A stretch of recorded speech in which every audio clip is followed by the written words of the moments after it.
Welcome to Off Hours, a conversation between John Edwards and Chris Manning. This feels very meta. Yeah?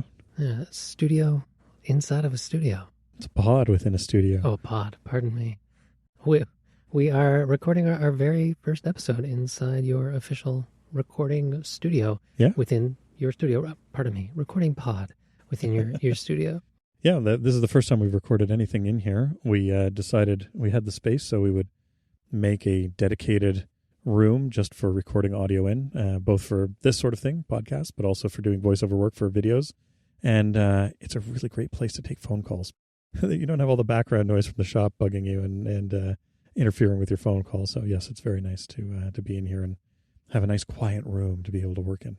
And it's spacious, too. There's still ample room for us to physically distance within this pod. Yeah, that's the scary thing. We could have 4 people in here comfortably distanced from each other and still be able to record and not be sitting on top of one another. So, yeah, it's pretty good. And I'm hoping we'll see what the audio sounds like when I edit it this weekend. But it should be a little bit nicer to edit as well because there isn't quite as much background noise and we don't have to worry about ambulances blasting by outside or air conditioners coming on or anything like that. So yeah, I'm looking forward to editing this audio. It should be pretty good. I'm sure it'll make your job much easier. I hope so.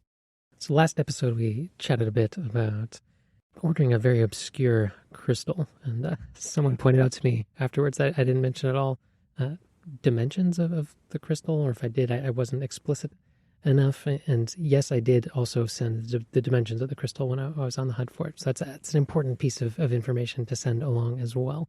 And my apologies for overlooking that or missing that. And also for my odd turn of phrase there with up to 1,000 crystals. I should have said like 1,000 plus. I think I stopped myself from saying thousands because I'm pretty sure I haven't done thousands of crystals in that span of time, but certainly hundreds. But I was quite tired that episode. I'd come in, it had probably been 20 minutes between coming in from hauling interlocking bricks all day and sitting down to record that. So I was a little sunbeat.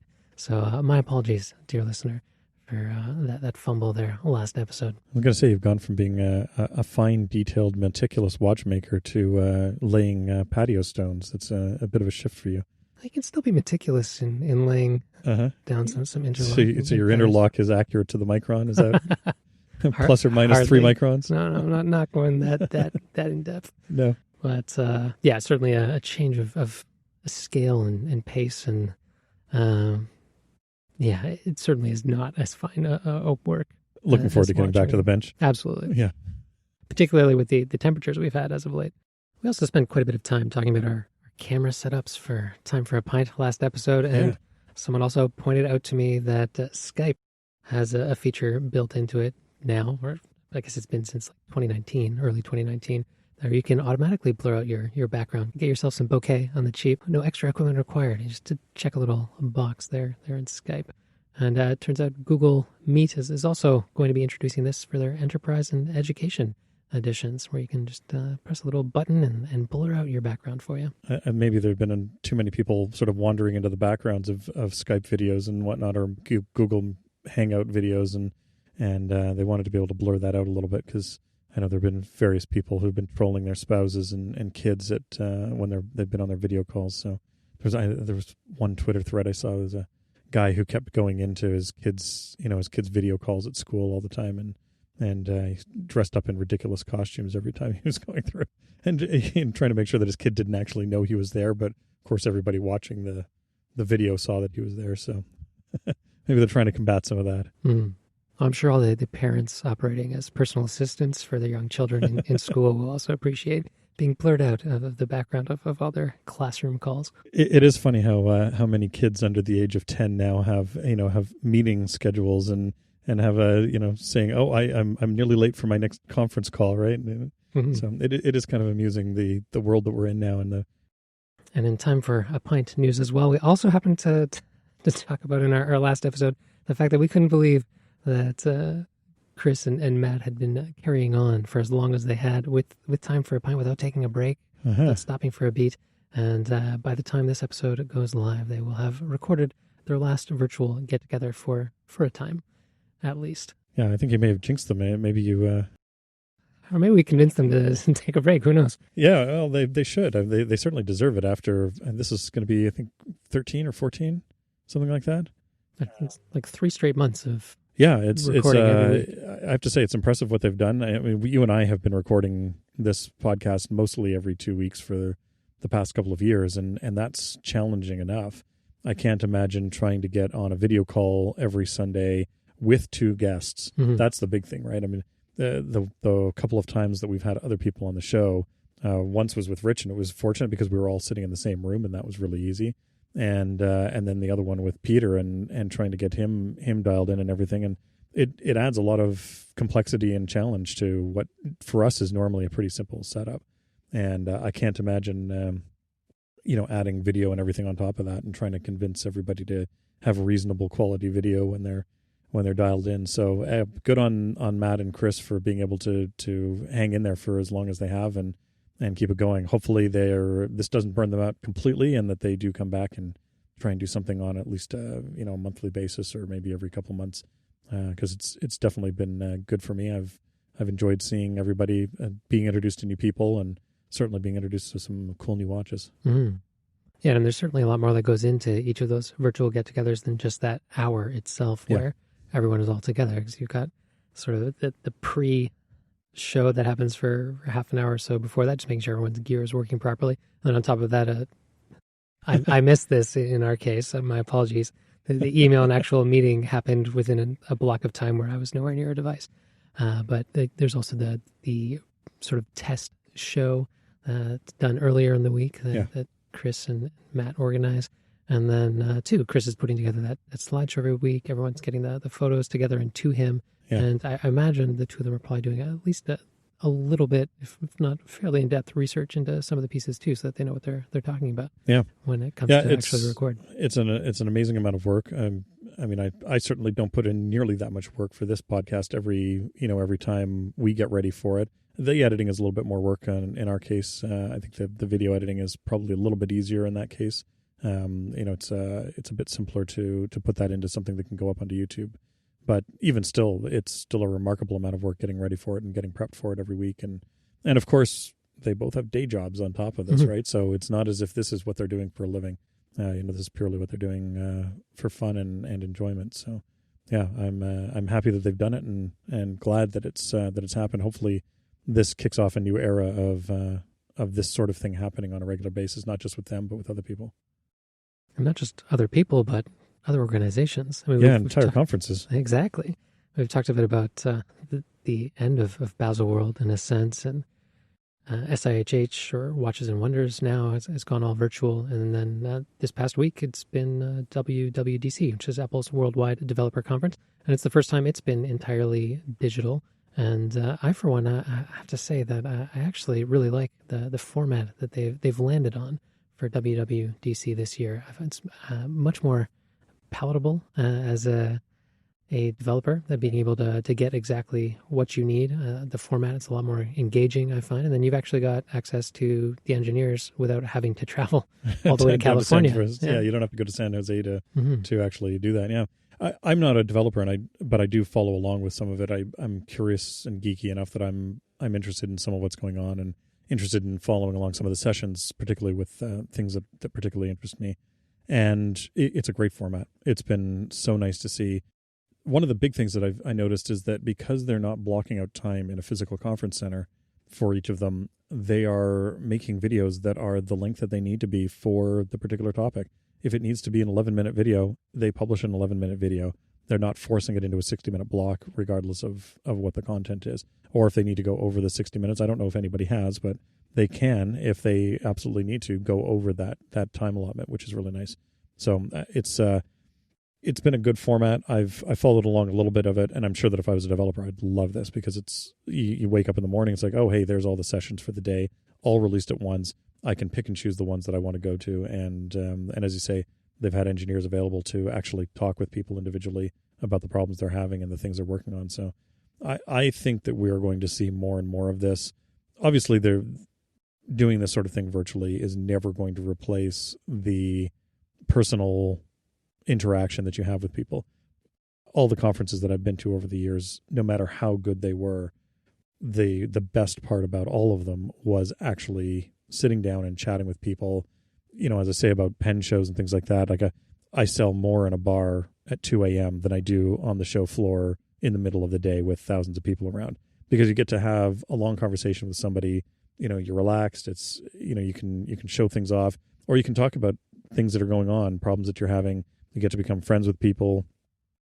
I've been over to the UK and through some fascinating tours of places that most people will never get to see, purely because of the friendships and conversations that I've had with people at conferences in person. So certainly this sort of thing will never replace those in-person meetings and gatherings. But at the same time, what an effective way of getting that information out into the world and actually, running a conference. So if for some reason you end up being responsible for some kind of a worldwide conference or a large conference of people, you're trying to figure out how to do it virtually, take a look and see what Apple did with WWDC. They did an amazing job of it. And I think it's been incredibly effective. Everybody that I've spoken to has had nothing but good things to say about it. Mm-hmm. Yeah, I would absolutely agree with all those thoughts. I hope that from an information delivery perspective, that this is sort of the way things go forward for Apple, and then I hope other companies follow suit as well. Because in terms of an information dump, it is just so far superior to the previous way, as you say, trying to pad out a talk. Mm-hmm. Instead of doing that, you can actually slice up a talk and take out those core pieces that are actually necessary, and then if you need to go over, you go over. Yeah. And I guess one thing I don't quite agree with what you said is I wish I could have woken up in the morning and had everything there, but I'm in the wrong time zone for that. Oh, that's true. So I had to wait around till 1 p.m. every day for that day's videos to drop. So I would in the future actually love to see them just drop all of the videos, say on the Tuesday after their keynote and the State of the Union, right, and just have everything there to access right away, because everything is pretty much, it's all good as to far go. as I know, it's pre-recorded. Sure. And maybe there's some last minute editing going on or something, but to the best of my knowledge, it's all pre-recorded. I mean, even just looking at the keynote itself, if you take a close look at the person who's demoing the Apple Watch, like the date on her watch is for several weeks earlier. Yeah. And so it's clear that these were all done well in advance. Yeah, just nothing but great things to say about the actual content and production itself. And I also 100% echo the relational side is something that is absolutely missing here. But that's something that's hard to deliver in any real capacity, given the current circumstances surrounding COVID-19 and the like. I am curious to see just how conferences in general evolve going forward, now that we've had, in a sense, a taste of this, and seeing what happens once, hopefully, we get COVID-19 under control. Because I 100% agree with you. I love and very thankful for the relationships that I've been able to foster through conferences, or not even just foster, but to sort of sprout and begin relationships that I never would have had before with Sure. people. So yeah, absolutely. There's nothing that's ever going to replace that, but it's also challenging. I'm thinking about the Santa Fe Symposium. I know they were originally thinking about trying to push that until later this year and try and hold it again later this year. But I don't know that that's going to happen. So, the U.S. is just getting worse in terms of the number of daily cases that are coming out.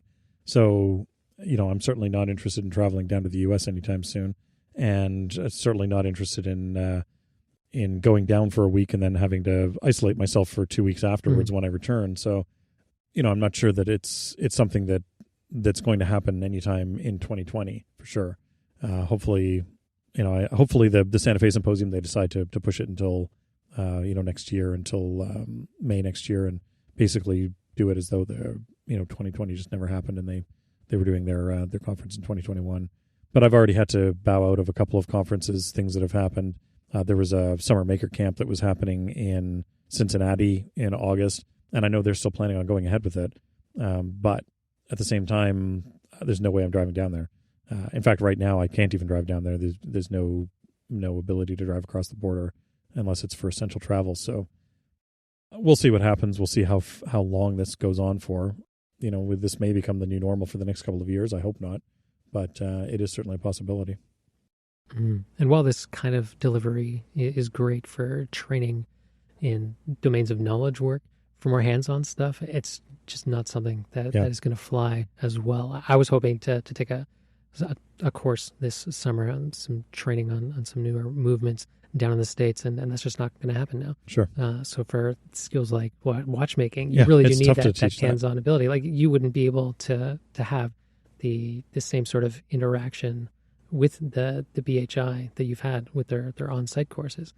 I mean, I know you've been doing the correspondence course. There's a vast difference between having that hands-on exposure and access and having a teacher be able to look over your shoulder or demonstrate something to you in person. That is really challenging or nigh on impossible to replicate digitally. Absolutely. I went through, all of the material for, let's say the very first course that I took with John Edwards over at the BHI. I'd been through the material. I had actually ripped apart one of the movements and sort of reassembled it. And the number of things that I had learned by the end of day one was incredible. Even though I knew the movement, I knew how to do the work, there was a remarkable amount of information that I was able to learn just because here's somebody who's been doing this for 35 years and has an incredible depth of knowledge. I can ask him any question that I want. Other people will ask him questions, and you can see what other people are struggling with, what other people are finding easy. They're going to have questions that you've just never even imagined, and all of a sudden you want the answer to. So there is a huge benefit to being there in person for that. I wonder, with that sort of thing, if it's going to be possible to do virtual training. There certainly are options for being able to do virtual online training like that, where you are speaking to somebody live. So one of the things we talked about was my setup for the Time for a Pint get-together. And that's something that I could easily set up and use for being able to deliver training live online. I can stream live to YouTube or Twitch or even Instagram Live if I want to, and be able to show in detail what it is that I'm working on. And I can have multiple camera angles of what I'm doing. I can have a microscope set up. I can have, a wide shot of the bench. All of those things are things that I can do. So, maybe there is something there that we can figure out so that you can still get the information that you need to about new movements and not have to necessarily travel to somewhere that, that you just can't right now. Yeah, the harder thing to transport is the tooling. Yes. So it's particularly as you get deeper and deeper into, say, the knowledge space or the types of movements that you're working on. Oftentimes there's very specific equipment designed for these things or for particular cases, for particular movements. And if you were to outfit yourself with all this necessary equipment, you'd probably be looking at like a 5-figure sum, all said and done. Although, that said, the Horological Society of New York has been running their Watchmaking 101 courses virtually, and that is a little more tenable. That's more hands-on, and that's closer to that first course that I took at the BHI, where it's a time only. They're using a 6497 just like we did, and that's certainly the kind of thing that you can actually teach in, let's say a week virtually like that. Again, it might be challenging if a student's having a tough time with something. They're what it's like trying to work on some of these movements, particularly if you don't know how to handle a capsule. How do you teach somebody to handle a capsule when you're not there, or they're struggling with it and you want to be able to just show them, this is what's going on, or you can't see how they're handling it properly. Those are all things that are tough to do, because even though you as a teacher can have a great setup, not all of your students are going to have that same setup. So that becomes a little more challenging as well. So I'm hoping that, that more of this online content, more of this video content becomes available and people think about it more. Rich and I have been thinking about YouTube a lot more. We've been putting out some videos, not as many as we should be, but we certainly have been getting videos out there. And, obviously YouTube and video is not something new. That's been, it's been a thing for a long time, but hopefully we'll see more and more of that and people will think about it more. Certainly there's more access to cameras. There's, it's easier to set up in your shop and just hit record and publish. And that's, you don't need to do any fancy editing and get that out there. So I'm hoping that this will encourage more people to, to actually share what they're doing by video. I've certainly seen a bunch of people doing watch repair stuff on YouTube now that I haven't before. There's probably a dozen more YouTube channels in the past year that are doing watch repair and watch servicing and things like that just weren't around before. And they're getting pretty significant numbers of people following them, right? Like you're getting, in some cases, there's one I saw, I think it was 6 months old, and they had 30 or 40,000 people following their channel. So that's not an insignificant number of people. And I'm sure that not all of those people are looking to service their own watches, but it's encouraging to see that there's some interest in that sort of thing, and that's what will keep people going and actually keep them doing these videos. Mm-hmm. Another thing we sort of touched on last episode that Apple did come to announce at WWDC is that ARM chips are in fact coming to the Mac. And a nice side effect of this that I should have anticipated but didn't is that 2 of my iOS apps, Twixt and Kello, will be able to run natively on these ARM Macs. That's kind of a nice bonus there. That's Apple Silicon to you. Pardon me. I you know what? I know they want to call it Apple Silicon. I know. Everyone is going to be calling them ARM Macs. They're ARM Macs. Yeah, it's they're just ARM so processors. much easier to say. Yeah, absolutely. It's who cares? It's not Apple Silicon. And they are designing them, and I'm really looking forward to seeing what they do with these things. It's I've been anticipating this shift for a couple of years now, and when you look at the speed of the iPad Pros, like the one that I've got in front of me right now, in fact, the processor that's in this is exactly the processor that they're putting in the development kit, and it's going to run fine, and it's going to be fast, and I'm really looking forward to seeing what they're going to do with it. And from what they were saying, both at the keynote and elsewhere, they're planning on transitioning all of their computers eventually over to that, including their crazy, Mac Pro that they've got that you can currently spec out to being a whatever $85,000 computer. All of them are going to be on ARM Macs, and I'm really curious to see what they end up doing with that, because it should be pretty impressive what they're able to put out. Mm-hmm. Yeah, with the Mac Pro Tower, almost unlimited core count. Yeah, so. But yes, it's speaking about your iOS apps. That was a really nice surprise. Is that going forward with the ARM-based Macs, you're going to be able to run any iOS app that isn't explicitly set up not to run on Mac OS. So that's really nice. There are a lot of apps that are going to look horrible, and I hope that the developers are smart enough to say, nope, you should not have that running on a Mac because it's not, it's not designed for that. It's the interface is miserable for that or whatever. But there are a lot of apps that are perfectly usable and will be perfectly usable. Like I'm sure yours would be fine running on a Mac and shouldn't need any significant work to be able to get them looking good. So I'm really looking forward to that. And there's certainly a couple of apps that would be nice to see. Instagram, and and that'll be nice to be able to get that sort of thing on the Mac all of a sudden. Yeah, the user interaction model out of the box will be poor for Twix. Just holding your wrist up to the screen, kind of like you're saying there last episode. Technically, it should be possible to actually pipe an image in from an alternate device as well. So that's something I'm currently exploring. So this is all fresh and brand new, so Sure. I'm still digging into things, but I should be able to get that operating in some respect. Now, are you relying on the live video feed for what you're doing, or do you just need a still image? Well, I do, in a sense, need the live input because I am tying the exact instant that the photo is being taken to an NTP timestamp. Okay. So that's what allows it to give the precise readings that it does, is that the instant that the photo is taken, the precise time that photo was taken. Okay. And then do the comparisons over time that way with the face of the watch. Okay. So ideally, you do need to have something there that you can take a live photo. Yeah. Well, and the nice thing is that nearly all Macs have some kind of a FaceTime camera on them. Most of them are miserable in terms of quality, but they're at least there. So maybe there's something that you can do there that'll allow it to work. Yeah, sorry to all those people who dished out tens of thousands of dollars for their Mac Pros. It's just...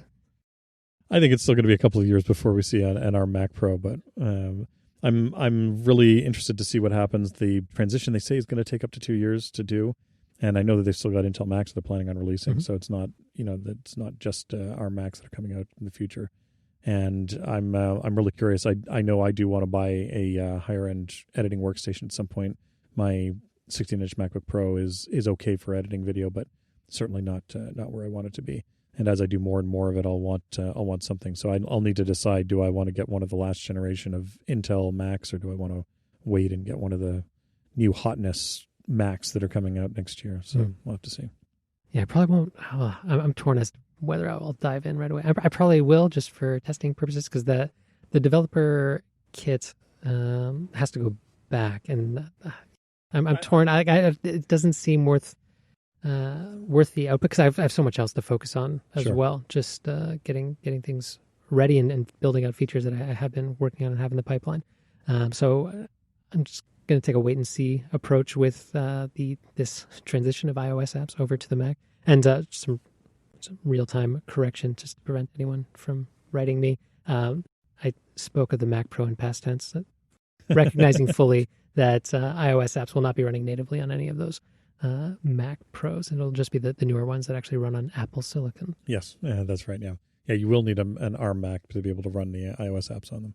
Yeah, I think you might actually have a tough time getting one of those developer kits because you're not a Mac developer, and I think they're being reserved for Mac developers at this point. It's hard to say whether it's a lottery system or how they're playing it out, but you can essentially put your name on a list for one of the developer kits, which is effectively a Mac Mini with your iPad Pro stuffed inside of it. Yeah, exactly. Yeah, and I think a little bit more RAM. I think they've doubled the RAM that's in it. I think there's 16 gig of RAM. 16, yeah, that's right.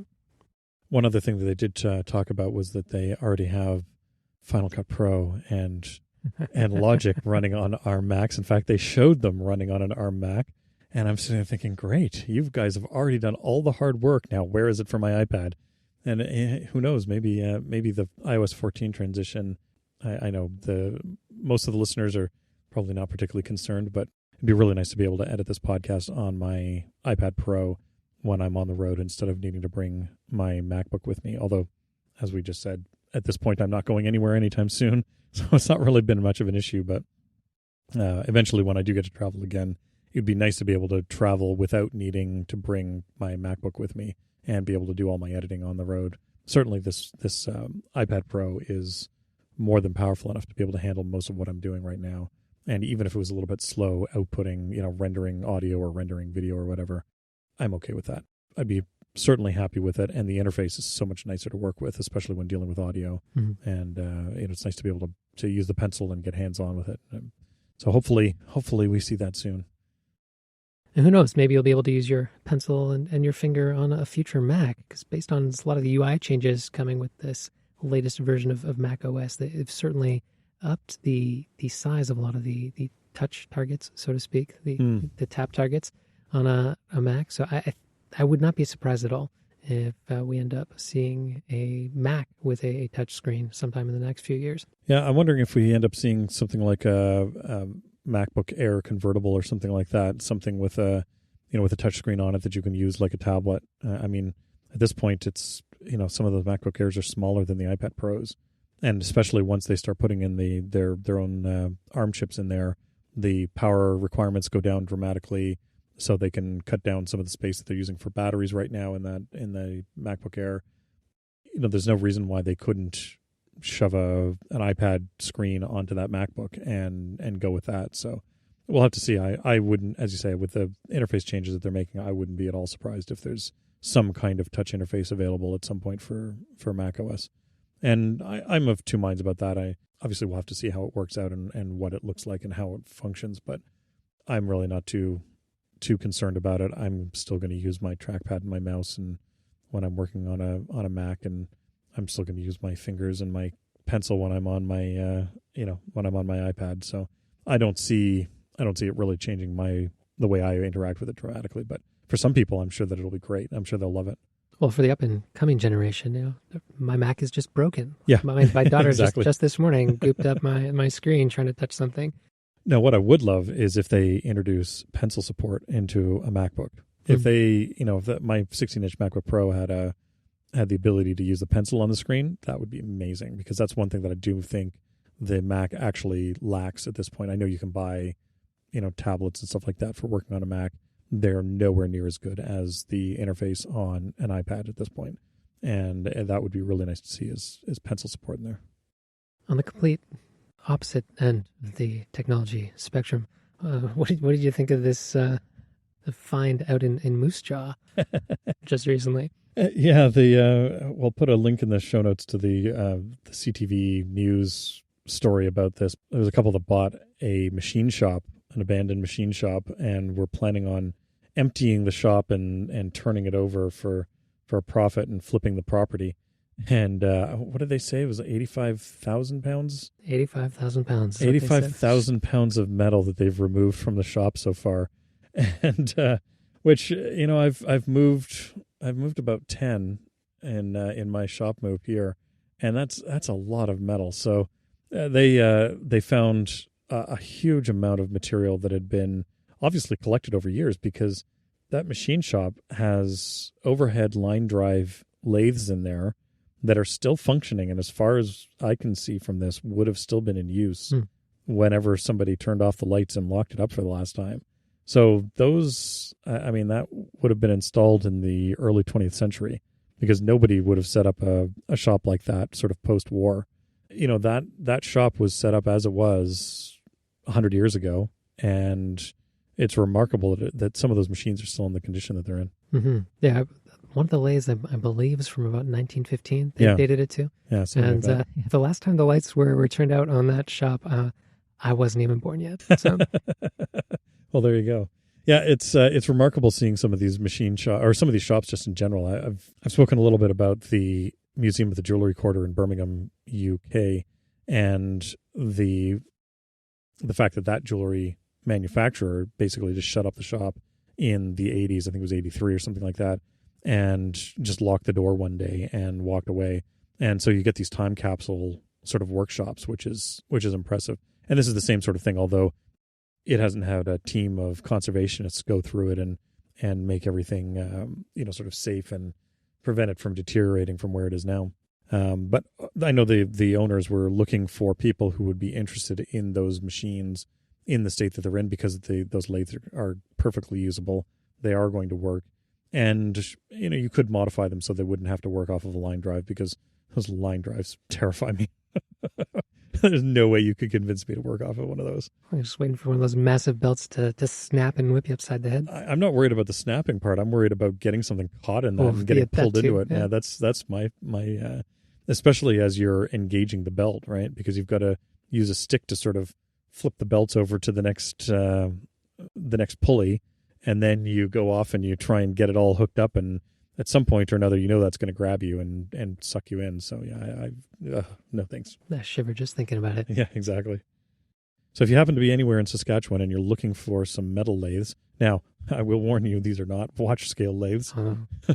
By the looks of it, one of those was probably about a 20-inch or 24-inch diameter lathe, and probably had a 6-foot bed on it. So it's a sizable lathe. But, if you want to rebuild the Industrial Revolution, you've got the machine to do it.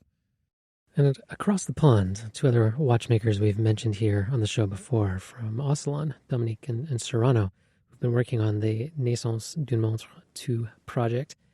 They have been resurrecting all manner of old watchmaking tools that would date from as far back or farther than that lathe from 1915. And the Time Aeon Foundation, which is the driving force behind these projects, backed by the likes of Grubel Forzi, Philippe Dufour, Carrie Vautilan, and Vianney Halter. They've recently released a progress update on the number 2 watch in this series. And unlike the Naissance du Monde 1, there will not be any other watches other than this one that is made. The very first one had the prototype, which sold for, I believe, upwards of 1 million Swiss francs. Wow. And then they did a series of 7 after that to gather some more funds towards perpetuating the skill and the craft of traditional watchmaking, and so that these handicrafts and these skills don't disappear. Because there's a lot of know-how that, as we've mentioned here on the show before, when a watchmaker dies, every time one passes away, there is, literally be books written about the knowledge that they have earned over their lifetime applying this trade. This is a group that I really wish would embrace video editing and video publishing a little bit more. I know they tried putting out videos for the first one a little bit, and I don't know if it's because they weren't getting enough uptake on it, like if people just weren't going to their website and watching them, or what it was, but their updates really dried up quickly. And I wish that they would put up more videos, and not just sort of the lightweight marketing type videos that you often see from these kinds of things. I would love to see, a regular in-depth series saying, okay, here's 15 minutes and we are going to talk about how we do this. Here's, half an hour and we're going to talk about, how we designed X. And it'd be lovely to see that, because as commendable as it is what they're doing and trying to share that information, at the same time, they're currently sharing that information with 2 people. And, that's great. That's 2 more young people in the world who now have some of that information, but it's still only 2 more people. That doesn't really scale well, right? And, you can't, you and I are not going to get an invite over to Dufour's workshop to learn finishing techniques, right? Whereas if they could get a good video crew in there, and these days with the quality of small cameras, you certainly don't need a lot of camera gear inside of a workshop to film it effectively. Get in there, film it, get it out there to the world. It can live on YouTube forever or wherever you want to put it. Heck, put it up for sale. People would gladly pay for it. I know I certainly would. I know the Christian Lass, who we've spoken about before on the show, he's actually got a series of courses that he's put up online. I think one of them it's the equivalent of that basic mechanical watch course at the BHI that we've spoken about a number of times, the 6497, which is the equivalent of that Horological Society of New York course. But he also has a more advanced course that he's got up there on, I think he talks about turning a balance staff or something like that. So there are certainly people out there doing it. He's charging for it, which is fine. I have no problems with people making money off of their knowledge and distributing it. It allows them to continue doing that and putting it out there. There are enough watchmakers in the world, and just people who are curious, frankly, who would be certainly more than happy to pay for that and to watch it. So that, I'd love to see that sort of thing happen. Of course, it's a little challenging. It's daunting at first trying to add video to your workflow. Certainly slows things down. I know that from us. I filmed this welding table setup that I just built for the studio, and everything you do takes 3 or 4 times longer because you've got to think about, okay, where's the camera set up? How is this working? And then you've got to edit it afterwards. Now that's just me filming Rich and me here in the studio. If you have a dedicated crew that's handling that, then it works a little bit better. So hopefully we'll see that happen either with these guys or somebody else sometime in the near future, because there's certainly a need for that sort of information to get out there in the world. And video right now is just the best way of doing it and scaling it to the number of people that need it. I think having a dedicated crew is the key there. And that certainly would come with its fair share of expenses as well, trying to have a crew in there filming. And particularly when you think of the duration of time over which these projects are taking. It's a lot of staff to pay for a lot of time to capture this video and to turn it into something. But I agree 100%. I would love to have more video content, to have had more video content. We've certainly hinted at it quite a bit over the years. And to your point as well about it adding time to the process. I mean, that first watch that Michel Boulanger made, it took them 7 years to finish that project. So to think about how much longer that may have taken with video, well, if they had a crew, maybe not much longer. But if they're trying to do it all on their own, maybe have different takes, different angles, I don't want to think about how much longer that project would have taken them. I think that sort of thing, if you've got another crew in there helping out, then that wouldn't add dramatically more time. And the nice thing is that you don't have to have a crew in there all the time, and you certainly don't need to keep them on payroll constantly, right? You can hire people to come in and shoot video and do it in a week or 2 week block, right? And do that every couple of months. But at the same time, there are people who are doing this effectively themselves. You look at somebody like Chris at ClickSpring, the YouTube channel. He built one of the John Wilding clocks originally and documented it, and recently has been doing the Antikythera mechanism and recreating that. He is doing that entire thing in a room that is probably a third of the size of the room that we're currently recording in by himself, and puts out some amazing, amazing content. So there's certainly a way to do it. Now, obviously, he's figured out the video thing, and he's figured out the editing, and he does a great job of it. They're working in larger shops. They've got more resources. And this could be a way, again, of raising even more funds, because if you are charging for some of it later, there is certainly demand for it. I'd be happy to pay them large sums of money for access to some of that video. Yeah, as would I. Would absolutely pay for it. And there have been things in the past in this sort of vein, videos about Dufour and the like that I have paid for, and they happen to be released later for free, just because I guess the market's not that huge for that sort of content. And I am in no way slighted that I paid for something and it's now available for free. I'm Absolutely. happy to have paid for that content. I'm glad and grateful to the people who took the time to produce that content and put it out there in the world, because there are so many little nuggets in there of these watchmakers who may not be with us in 10 years. Yeah. Guys like Dufour, I don't know how much longer he'll be around. Sure. Daniel's passed away sooner than I thought he would. Yeah. And I'd love for there to have been more videos produced in his workshop than there were over his lifetime. And I'm grateful for the content that was produced, but there could have been so much more. Yeah, there's so many people that are out there that I know of. Martin Matthews, who's an engine turner and a watch case maker. When he passed away, there was nobody who he had taught really, other than some bits and pieces. Nobody who had really been an apprentice of his to pass along. There was an engine turner and enamelist in Texas by the name of Robert Whiteside, who was unfortunately murdered a number of years ago. And I was in the process of trying to figure out how to go down and take some courses with him. And he ended up getting murdered. And it was, it's so tragic. Obviously, anybody dying like that is horrible. But this is a man who had an incredible amount of knowledge and skill. And again, all of that lost. There's very little information. I'm fortunate that I know people who knew him well, and I've been able to get email conversations that he had with other people talking about some of the technical sides of what they were doing. I've got photos of some of his work in progress that I wouldn't have otherwise.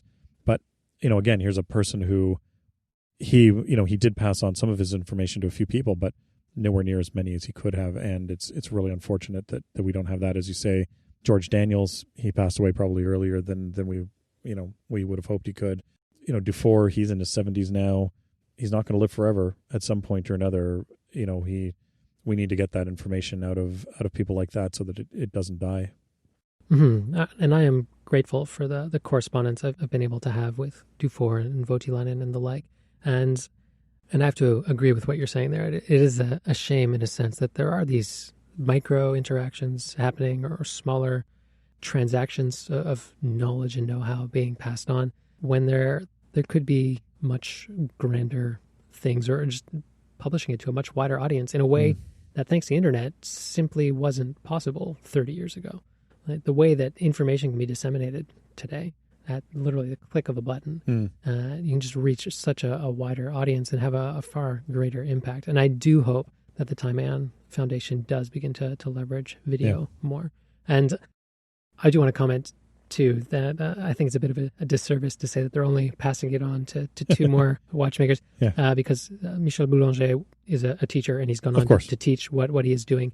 And Dominique and Serrano are also not full-time teachers, but they do teach part-time at a school near them. So they are actually passing on this knowledge and know-how that they are accruing to another generation of watchmakers. Absolutely. And that makes it worthwhile. But at the same time, there's still a limit to how many people you can pass that on to, right? You don't scale very well when you have one person teaching two people, teaching, a handful of people, because as we've talked about before, it's not as if watchmaking schools are full of hundreds and hundreds of people, right? You're still talking about incredibly small class sizes, maybe a half a dozen people at a time. So it's going to take a while for this information to really disseminate out and get spread out to a large number of people. So that we need better ways of doing that. And it's funny because I've been slowly collecting a lot of books that were written anywhere from like 100 to 150 years ago. They're sort of vanity press books that various artists were putting out at different times. The one that I just recently picked up, I don't remember the author's name, but it was a book on enameling. And it was everything that he had learned as an enamelist in his career. And it's not a big book. It's a little thing. It's almost a notebook, and it's maybe 100, 150 pages long, but it has all of the information that he learned as an enamelist. Right? I've picked up a couple of different books like that on watchmaking, where, that a lot of that data, a lot of that information now is out of date. They obviously don't talk about, somebody writing in the 1890s isn't talking about modern escapements and modern watchmaking techniques, but every once in a while there are bits and pieces of information in there that you just can't get elsewhere. And that's still relevant today. And it's funny because there seems to be a lot less of that today than there was, 100 years ago, 200 years ago. It seems as though in some ways it was easier to put together a 200-page manuscript and have it published than today, even though we've got the internet. But it seems as though not as many people who are in that position are using it like that. And trying to publish onto dead trees is extremely expensive.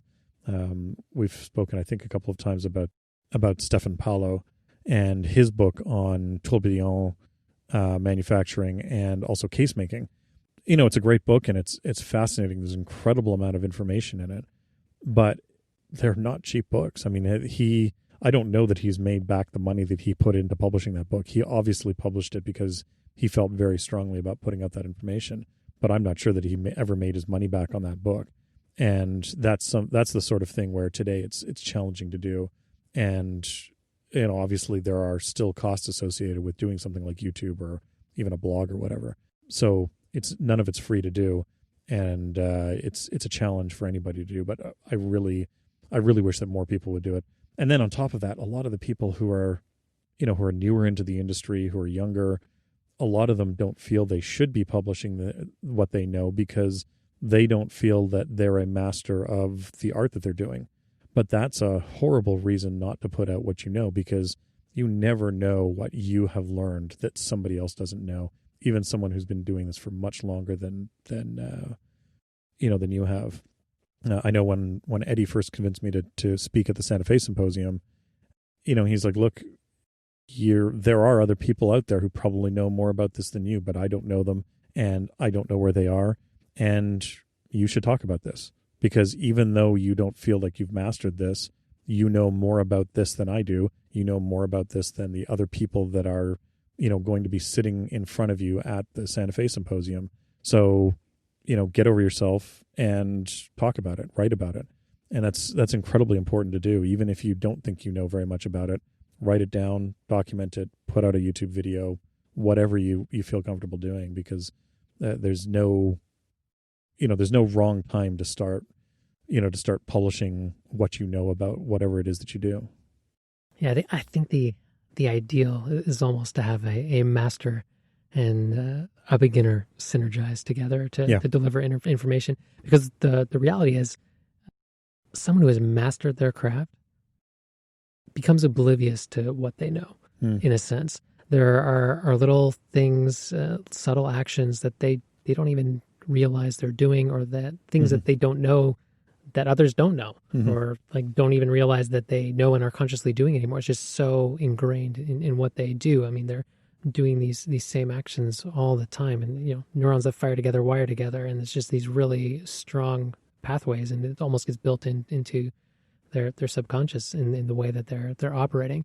And there's this old adage that I don't know if it's an old adage. It's an adage I heard when I was young. So to me, it's an old adage that if you want to learn how to do something, ask a beginner. Yeah. Because a beginner is going to be able to relay the ins and outs and the little stumbling blocks that you as a beginner are going to hit early on, whereas a master is going to have forgotten those sort of stumbling blocks and pitfalls that you encounter as someone just starting out. So yeah, absolutely. I think there is value in any craft of both masters and novices to publish what they know. Now, there's a danger that can come about in sort of misinformation or going the wrong way, which is why I think that there's that ideal in having that synergy of a master and a beginner delivering content, because I've certainly seen a lot of bad information about watch repair and watch servicing out there that I really wish wasn't out there. For sure, but at the same time, you're allowed to have a conversation about it then, right? You can say, oh, look, there is a better way of doing this. There have been a few times on YouTube, and there was one in particular that Paul sent me this video, and the things that this guy was doing with his drill press, trying to make a pen, was so unbelievably dangerous.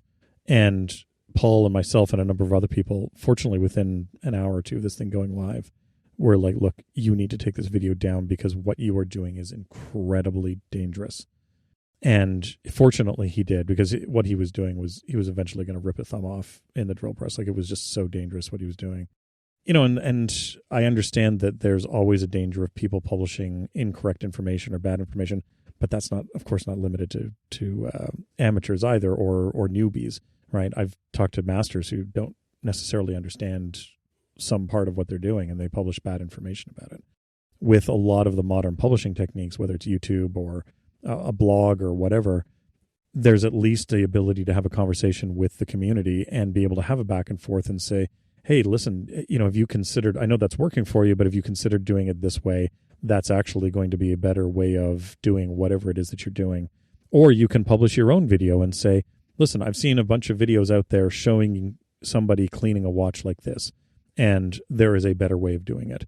And so that's the nice thing, that when you start sharing that information, you have that, you open that conversation up, and hopefully you encourage other people who do know more about it to start talking about it as well.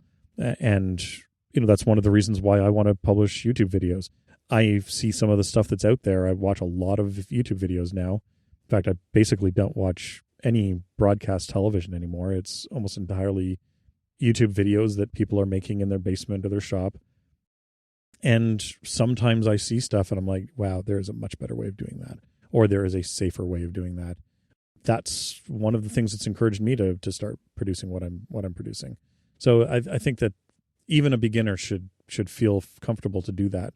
And obviously we need to be better human beings when it comes to how we talk about things, because some of the comment sections on YouTube can be a burning dumpster.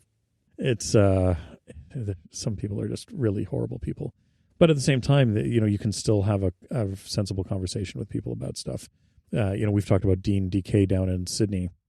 Fortunately, he hasn't been posting much at all during the coronavirus lockdown. Hopefully he and his family are doing okay, because I haven't seen anything from him on social media at all over the last couple of months.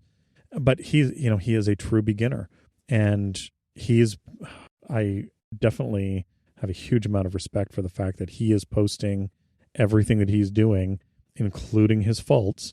He oversized a hole for one of his jewels, and I think he had to do it like 3 or 4 times, and he posted all about it every time that he did it. And he's like, I don't understand why this is not working properly. And people helped him out and had that conversation with him about, oh, this is what you're maybe doing wrong, or this is how you can improve it.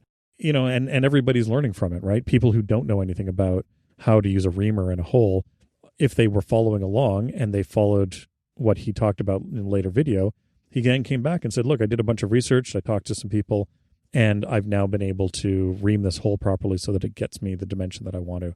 Those are the sorts of things that you can learn from somebody in that situation, that if he, he's a beginner, if he felt that he didn't, he shouldn't be publishing videos about it, there are a lot of people who maybe never would hear that and would never learn how to properly ream a hole in that way. So I think there's definitely benefit to sharing information, and there's as I said, there's never a bad time to start. Mm-hmm.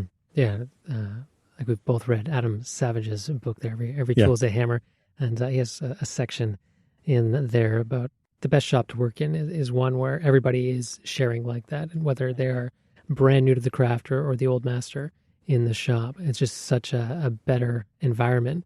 And with things like YouTube, you get that on a global scale, and it just, the sort of rising tide lifts all ships. Yeah, it just makes everybody better. It gives a master a chance to reflect on their process, and maybe even hone their own process a little bit more when they see what someone else is doing, and they can offer correction. And the key there is to be kind and gentle in the way that is presented. And I think that conversation is key. I in no way meant to dissuade any beginners from publishing their content. And in fact, for myself, I owe a debt of gratitude to John Davis. He published his learnings early on in watchmaking school when he attended the WOSTEP course in Seattle. And it was through those posts that he made that I learned that there was even such a thing as a watchmaking school still. And it started me down that road and spurred me on in that direction to seek out a school that I could attend and go to and learn the craft. And I learned a ton too, that through reading his posts, I was better prepared for school once I started. Sure. And I know, working in the studio here with Rich, both of us have been learning so much from each other. I know a lot more about certain things, about making certain things in certain ways, machining, things like that. Rich knows a lot more about woodworking than I do, and particularly about electronics. I'm always amazed when I watch him wiring up our hellacious mode doorbell, for instance. Those are things I wouldn't even think about how, manufacturing something like that. Like it wouldn't even cross my mind to get a timing device and set it up and do the things that he did. And so it's fascinating watching him working and doing those things. He designs in a completely different way than I do, right? His design process is entirely different than me. We were going around the shop the other day trying to find a place to put our lumber storage, and both of us had entirely different ideas.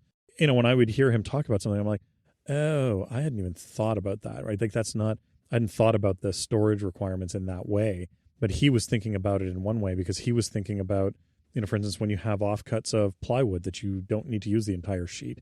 And I'm like, well, I hadn't even thought about dealing with those offcuts. I haven't done enough furniture work with plywood to end up with a bunch of offcuts. I'm normally taking a full sheet and doing something with the full sheet, and then it's done. He's doing enough work and smaller work and ending up with these bits and pieces of plywood. They're not a full sheet, because I'm sitting there thinking, wow, well, you're just going to get a pile of plywood, just drive it in with a forklift, dump it there, and away we go, right? And it's, I wasn't thinking at all about this requirement of what do you do with the parts that you want to keep that aren't large enough.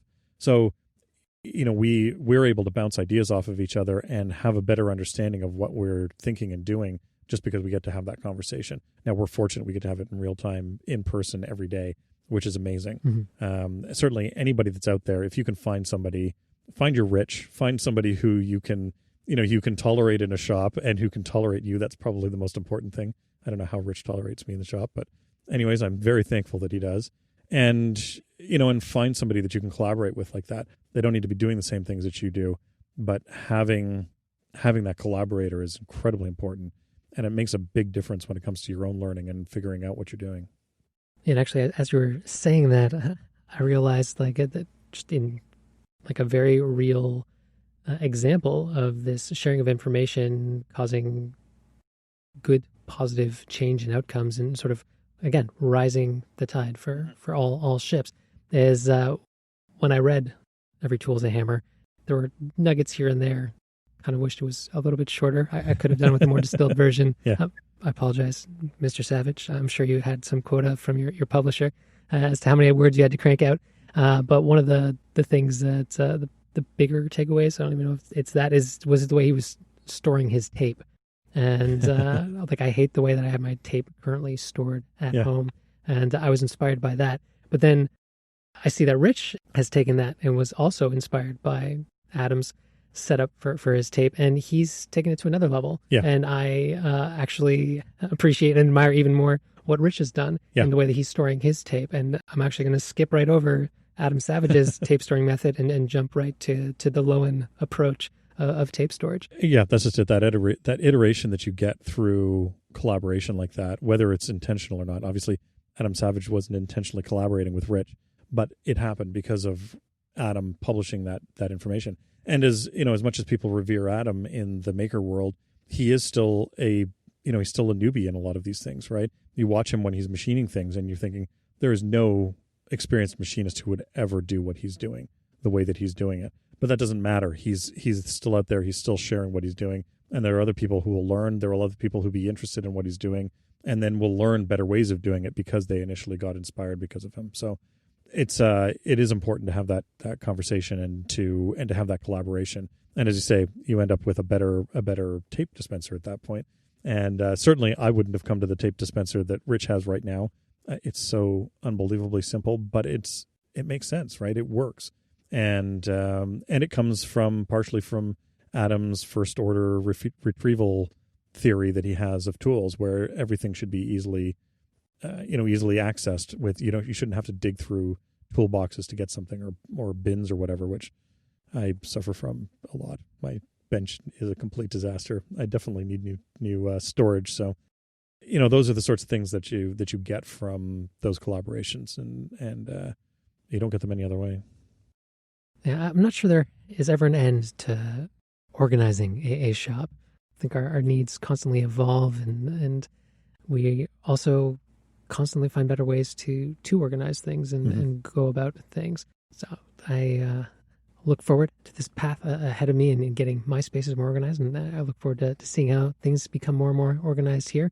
And I hope we can continue to learn from each other and the rest of the world as we all journey through this process together. As I've been learning, John, it's not actually organization that's never ending. It's bench making and table making that's never ending. I was hoping that by this point, we're coming up, it's nearly July 1st. It's nearly Canada Day here, 2020. We've been in this studio now since the middle of November, and we still need to make more tables. It seems to be never ending.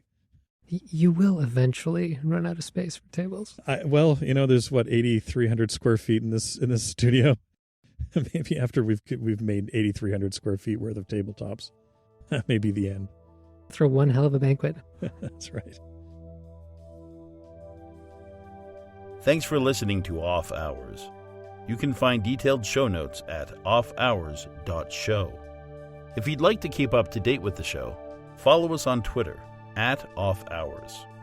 John can be found on Twitter @UnderTheLoop, and Chris can be found on Twitter and Instagram @silver_hand.